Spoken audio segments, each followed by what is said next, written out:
नमस्कार दोस्तों, आप सभी का स्वागत है फिर से एक बार अंकित राठौर के चैनल में। और थोड़ा सा बीच में गैप दे दिया क्योंकि घर पे कुछ इम्पोर्टेंट काम थे, तो उन्हीं की वजह से थोड़ा बिजी रहा। इस वजह से वीडियोस नहीं आ पाए, but thank you so much, आप लोग प्रॉपर वीडियोस देखते रहे जो भी ऑलरेडी अपलोड थे और सपोर्ट किया। आज हम बात करने वाले हैं LIC के एक बेस्ट प्लान के बारे में, जो कि LIC बीमा रतन नाम से प्लान है, जिसका टेबल नंबर है 764।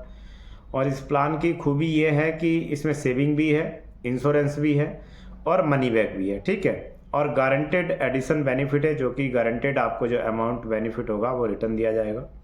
तो इस प्लान की पूरी जानकारी इस वीडियो में आपको बताने वाला हूँ। प्लीज़ चैनल पे बने रहें और कंप्लीट वीडियो देखें। हेलो दोस्तों, जैसा कि आप स्क्रीन पे देख रहे हैं और मैंने आपको बताया कि आज हम बात करने वाले हैं बीमा रतन प्लान के बारे में, ठीक है, जिसका टेबल नंबर है 764 और एक अच्छा प्लान है। इसमें आपको सेविंग भी देखने को मिल जाएगी, इंश्योरेंस भी मिल जाएगा और मनी बैक भी मिल जाएगा, ठीक है। तो तीनों ही ऑप्शन आपको इसमें बेहतरीन तरीके से दिखाए गए हैं, जो कि आपको कहीं ना कहीं बहुत अच्छे से बेनिफिट देंगे। प्लस इसमें गारंटेड एडिशन भी है, जो कि आपको पॉलिसी के टर्म के दौरान ही आपको बता दिया जाएगा कि इतना अमाउंट आपको एज ए गारंटेड एडिशन आपको रिटर्न मिलेगा, ठीक है। अब इसका हम देख लेते हैं एलिजिबिलिटी एंड कंडीशन कि क्या क्या इसमें एज रहने वाली है और क्या क्या इसके पॉलिसी टर्म रहेंगे, ठीक है। तो सबसे पहले हम देख लेते हैं इसके पॉलिसी टर्म, जो कि 3 ऑप्शन दिए गए हैं, 15 साल, 20 साल और 25 साल। पॉलिसी टर्म क्या होता है कि जब तक आपकी पॉलिसी चलेगी, यानी जितने साल के बाद आपकी पॉलिसी मैच्योर होगी। जैसे 15 साल है तो यानी 15वें साल में आपकी पॉलिसी जो है वो मैच्योर होगी। 20 साल है तो 20वें साल में आपकी पॉलिसी मैच्योर होगी, और 25 साल है तो 25वें साल में आपकी मैच्योरिटी आपको मिलेगी। अब देख लेते हैं प्रीमियम पेइंग टर्म। ये क्या होता है? ये वो ईयर होते हैं जितने साल तक आपको उस पॉलिसी के अगेंस्ट पेमेंट करनी पड़ती है, ठीक है। तो यहाँ पे अगर आप 15 साल पॉलिसी टर्म लेते हैं तो 11 साल तक आपको पेमेंट करनी होगी, 4 साल आपको वेट करना होगा, 15वें साल में आपको मैच्योरिटी मिल जाएगी। वही अगर आप 20 साल पॉलिसी टर्म लेते हैं तो 16 साल आपको पेमेंट करना होगा, और अगर 25 साल लेते हैं तो 21 साल आपको पेमेंट करनी होगी। 21 साल आप पेमेंट करेंगे, उसके बाद 4 साल तक आपको वेट करना है, 25वें साल में आपकी मैच्योरिटी हो जाएगी। एज की बात करें तो अगर 15 साल वाला आप पॉलिसी टर्म लेते हैं तो आपकी 5 साल एज होनी चाहिए कम से कम, क्योंकि 15, 5, 20 तब तक आप मैच्योर हो जाएंगे, तो यानी आपकी पॉलिसी जो है वो आप ही को मिलेगी। उसके बाद अगर आप पॉलिसी टर्म 20 साल का लेते हैं तो ऑलरेडी पॉलिसी टर्म 20 साल का है, कोई भी 30 दिन का भी बच्चा होगा वो भी मैच्योर हो जाएगा तब तक, तो उसके बाद भी पॉलिसी आप ले सकते हैं, 30 दिन के अंदर भी ले सकते हैं। और अगर 25 साल की पॉलिसी टर्म है तो भी 30 दिन के अंदर आप ले सकते हैं। मैक्सिमम एज की बात करें तो 15 साल के लिए 55 साल है, और 20 साल के लिए 50 साल है, और 25 ईयर्स के लिए 45 साल है। कुल मिला के बात यहाँ पे आती है कि 70वें साल में आपकी पॉलिसी की मैच्योरिटी होनी चाहिए। अब वो आप पे डिपेंड करता है कि आपकी क्या एज है, उसी हिसाब से आप पॉलिसी टर्म सिलेक्ट कर पाएंगे, ठीक है। तो यहाँ पे उम्मीद करता हूँ ये सारे ऑप्शंस आपको अच्छे से समझ आए होंगे। अब हम बात कर लेते हैं मिनिमम सम एश्योर्ड क्या रहेगा इसमें। तो मिनिमम सम एश्योर्ड इसमें रखा गया है 5 लाख रुपए, ठीक है। 5 लाख मिनिमम सम एश्योर्ड होना चाहिए, यानी 5 लाख रुपए आपको 15, 20, 25 साल तक जमा करना है। मैक्सिमम सम एश्योर्ड की कोई भी लिमिट नहीं होती है, हर पॉलिसी में यही नियम है, मिलते जुलते चीज़ें हैं। तो मैक्सिमम सम एश्योर्ड की यहाँ पे कोई लिमिट नहीं दी गई है। अब अगर हम एग्जाम्पल की बात करें तो उसमें अच्छे से आपको समझ आएगा। एज ले लेते हैं हम 35 ईयर, ठीक है। जिस किसी पर्सन के हमने एग्जाम्पल लिया है उसकी एज है 35 ईयर। सम एश्योर्ड आपको 5 लाख रुपए लेना ही पड़ेगा क्योंकि मिनिमम है ये। पॉलिसी टर्म की बात करें तो हमने 20 साल वाली पॉलिसी टर्म सिलेक्ट की है, ठीक है। तो 20 साल की अगर पॉलिसी टर्म सिलेक्ट करेंगे तो कितने साल हमें पेमेंट करना पड़ेगा? 16 साल, बिल्कुल। प्रीमियम पेइंग टर्म जो रहेगा वो हमारा 16 ईयर्स का रहेगा, तो इसमें हम 16 साल LIC को पेमेंट करेंगे। उसके बाद 4 साल वेट करेंगे, 20वें साल में आपकी जो पॉलिसी है वो आपको मैच्योर करके दे दी जाएगी। बात करें अगर हम प्रीमियम का, कितना प्रीमियम आएगा, तो विदाउट GST यहाँ पे आने वाला है 37,000, विद GST आने वाला है 39,000, ईयरली बता रहा हूँ मैं ये। और अगर इसके बाद सेकेंड ईयर से बात करें तो आएगा 38,428। फर्स्ट ईयर के बाद सेकेंड ईयर से आपका जो प्रीमियम है वो कम आने लगता है, ठीक है। विदाउट GST रहेगा 37,583, बट उससे कोई मतलब नहीं है, आपको विद GST ही पेमेंट करनी पड़ेगी यहाँ पे, ठीक है, क्योंकि जो मैच्योरिटी होती है आपकी वो टैक्स फ्री रहती है। एज की बात करें, हमने एज ले रखी है यहाँ पे 35 ईयर। प्रीमियम हमें पे करना है 16 साल, उसके बाद 4 साल हमें वेट करना है, क्यों? क्योंकि 20 साल तक हमारी पॉलिसी टर्म है, तो 4 साल तक हम वेट करेंगे, कोई पेमेंट हमें करने की ज़रूरत नहीं है। अब जब 20 साल हो जाएंगे तो एज हो जाएगी हमारी 55, 35 प्लस 20 55। उस टाइम हमारी जो पॉलिसी है वो मैच्योर होने वाली है, ठीक है। तो at the time of maturity उस टाइम पे आपको जो बेनिफिट मिलेंगे, एक तो यहाँ पे मनी बैक का मैंने आपको बताया हुआ था, तो मनी बैक भी आपको मिलने वाला है यहाँ पे, ठीक है। मनी बैक की टेबल कुछ इस तरीके से है कि आप अगर पॉलिसी टर्म हमने कितने साल का लिया हुआ है, 20 साल का, राइट। तो पहली बात तो कॉमन ये चीज़ है कि आपको जो मनी बैक मिलेगी वो आपके सम एश्योर्ड का 25% मिलता है, और जो भी आपका पॉलिसी टर्म का एंड ईयर होगा उसे 2 साल पहले आपको मिलेगी, ठीक है। तो यहाँ पे हमने 20 साल का पॉलिसी टर्म ले रखा है, तो 18वें एंड 19वें साल में आपको मनी बैक देखने को मिल जाएगा, 15वें में 13 और 14 साल में, और 25 में 23 और 24 साल में। बट मनी बैक का जो अमाउंट और परसेंटेज रहेगी वो सेम रहेगी कि जो भी आपने सम एश्योर्ड लिया होगा उसका 25% आपको एज अ मनी बैक आपको वापस कर दिया जाएगा, ठीक है। तो ये मनी बैक है, चाहे तो आप इसके स्क्रीनशॉट ले सकते हैं, अदरवाइज आपको ध्यान भी रख सकते हैं। बहुत ईजी तरीके से मैं समझा रहा हूँ ताकि आपको अच्छे से प्लान के बारे में जानकारी मिले और आप उस प्लान पे फोकस कर पाएँ कि क्या बेनिफिट है और क्या नहीं है। तो 18th year and 19th year policy की जो रहेगी उसमें हमें मनी बैक देखने को मिलने वाला है। तो हमारा सम एश्योर्ड था 5 लाख रुपए, उसका 25% यानी 1,25,000 रुपये अमाउंट हो गया हमें जो मिलेगा 18वें साल में, और 19वें साल में मिलेगा हमें दोबारा 1,25,000 रुपये, ठीक है। तो इस तरीके से हमारा जो मनी बैक है, मनी बैक के हिसाब से हमें 2.5 लाख रुपए जो है LIC ने हमें वापस कर दिया है। अब हम बात करें मैच्योरिटी की, तो हमारी जो मैच्योरिटी होगी सम एश्योर्ड ऑन मैच्योरिटी और प्लस गारंटेड एडिशन। तो जो भी हमारा सम एश्योर्ड रहेगा वो मैच्योरिटी का अमाउंट आएगा प्लस गारंटेड एडिशन जो हमें दिया गया था। तो 50% ऑफ बेसिक सम एश्योर्ड हमारा हो गया, जो कि हो गया 5 लाख का 50% 2.5 लाख रुपए।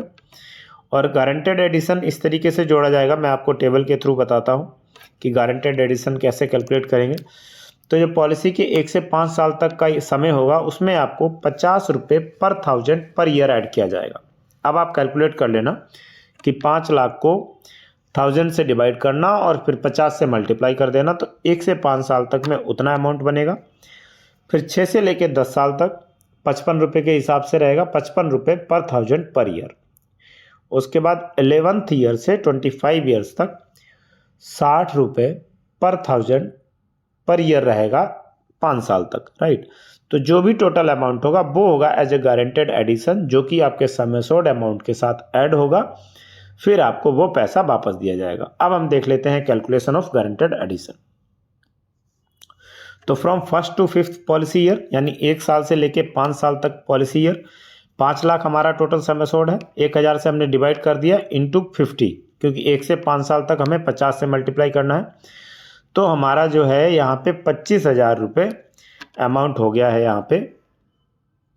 तो हमारा जो 25,000 था वो पर ईयर था, तो 5 साल तक अगर हम डिवाइड करें उसको मल्टीप्लाई करें तो 2.25 लाख रुपये हो गया।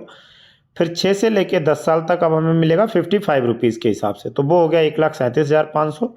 फिर 11 से लेके और 20 ईयर्स तक मिलेगा हमें 60 रुपीज़ के हिसाब से, जो हो गया 3 लाख रुपये। तो अगर अब हम गारंटेड एडिशन अपना यहाँ पे टोटल करें तो टोटल गारंटेड एडिशन हो गया यहाँ पे 5,62,000 रुपये, ठीक है।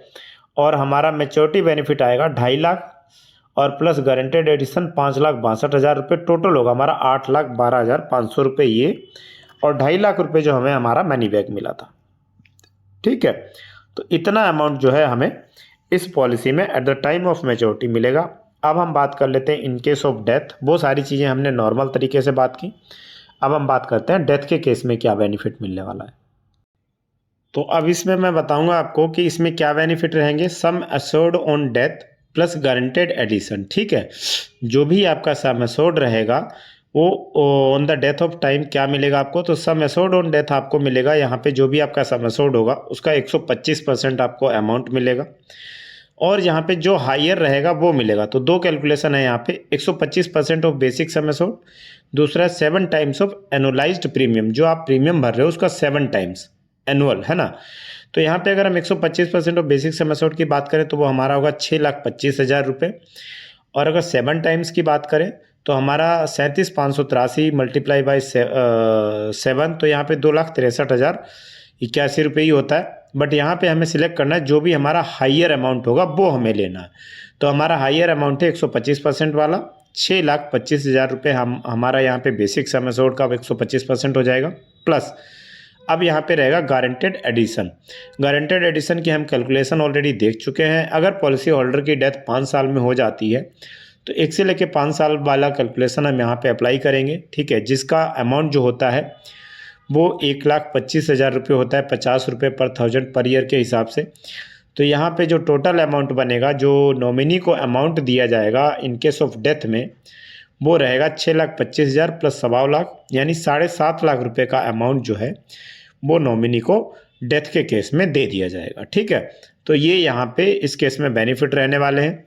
बाकी गारंटेड बेनिफिट की यहाँ पे कुछ चार्ट दिया गया है, अगर आप चाहें तो उसको आप देख सकते हैं। पॉलिसी ईयर और सर्वाइवल बेनिफिट, गारंटेड एडिशन, वो सारी चीज़ें यहाँ पे दी गई हैं। आप इसको स्क्रीनशॉट भी ले सकते हैं। सरेंडर वैल्यू पेएबल भी, सारी चीज़ें यहाँ पे दे रखी हैं, आप इसको देख सकते हैं, ठीक है। अब हम आगे बढ़ते हैं। अब हम यहाँ पे बात कर लेते हैं अदर बेनिफिट की, कि इसमें अदर बेनिफिट क्या है। तो जी बिल्कुल, इसमें राइडर भी अवेलेबल है।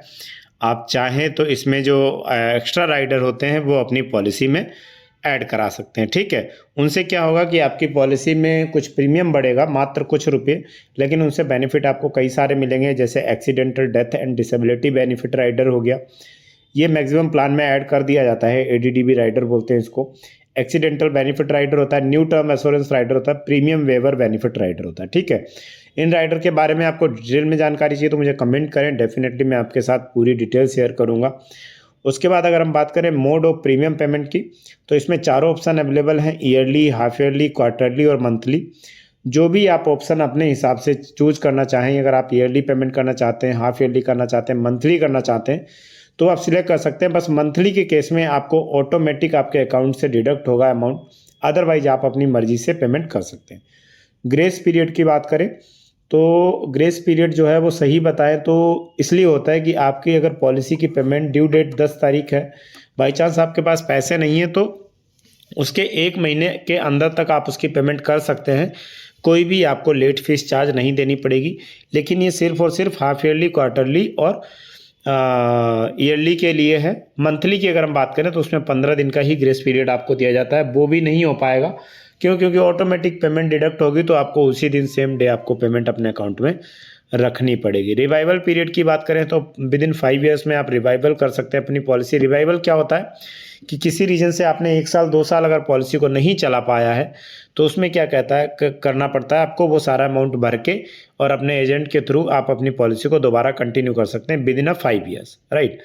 उसका लोन फैसिलिटी भी अवेलेबल है इसमें। आफ्टर 1 ईयर आप अपनी पॉलिसी के अगेंस्ट लोन ले सकते हैं 1 साल पॉलिसी चलाने के बाद, जिसमें आपको क्या है कि अंडर इन फोर्स पॉलिसी अगर आप 2 पॉलिसी फुल पेमेंट कर देते हैं 2 साल तक का प्रीमियम तो 75% से 65% आप अपना जो है लोन ले सकते हैं इसमें, ठीक है। लोन लेने में कोई आपको दिक्कत नहीं आएगी। सरेंडर वैल्यू की बात करें तो जी बिल्कुल 1 साल के बाद आप अपनी पॉलिसी को सरेंडर भी कर सकते हैं और जो भी सरेंडर वैल्यू बनेगी वो आपको एजेंट के थ्रू बता दी जाएगी और आप उस टाइम पे 1 साल के बाद अपनी पॉलिसी जो है वो सरेंडर भी कर सकते हैं। पहले ऐसा नहीं था, पहले लोन और सरेंडर जो है वो 2 से 3 साल के बाद ही आप कर सकते थे, लेकिन अब ऐसा नहीं है। अब after 1 year you can surrender your policy और you can withdrawal your amount, ठीक है। तो उम्मीद करता हूँ यहाँ पे आपको सारी चीज़ें अच्छे से समझ आई होंगी। कमेंट जरूर करें और लाइक शेयर सब्सक्राइब करना बिल्कुल ना भूलें। बहुत बहुत धन्यवाद आप सभी का और उम्मीद करता हूँ कि चैनल अभी तक सब्सक्राइब जरूर किया होगा और इसी तरीके से चैनल को सपोर्ट करते रहे। तो जैसा आपने देखा कि बीमा रतन की पूरी जानकारी मैंने आपको इस वीडियो में बताई। उम्मीद करता हूँ कि सारी जानकारी आपको अच्छे से समझ आई होगी। फिर भी अगर किसी को कुछ पूछना है या कोई डाउट है तो कमेंट करें, वहाँ पे मैं रिवर्ट करूँगा। और अगर किसी को प्लान के बारे में ज़्यादा डीप में इंफॉर्मेशन चाहिए तो वो मुझे कमेंट करके मुझसे कांटेक्ट भी कर सकते हैं, ठीक है। तो आज के लिए इतना ही, फिर मिलेंगे एक नई वीडियो के साथ। जय हिंद, जय भारत।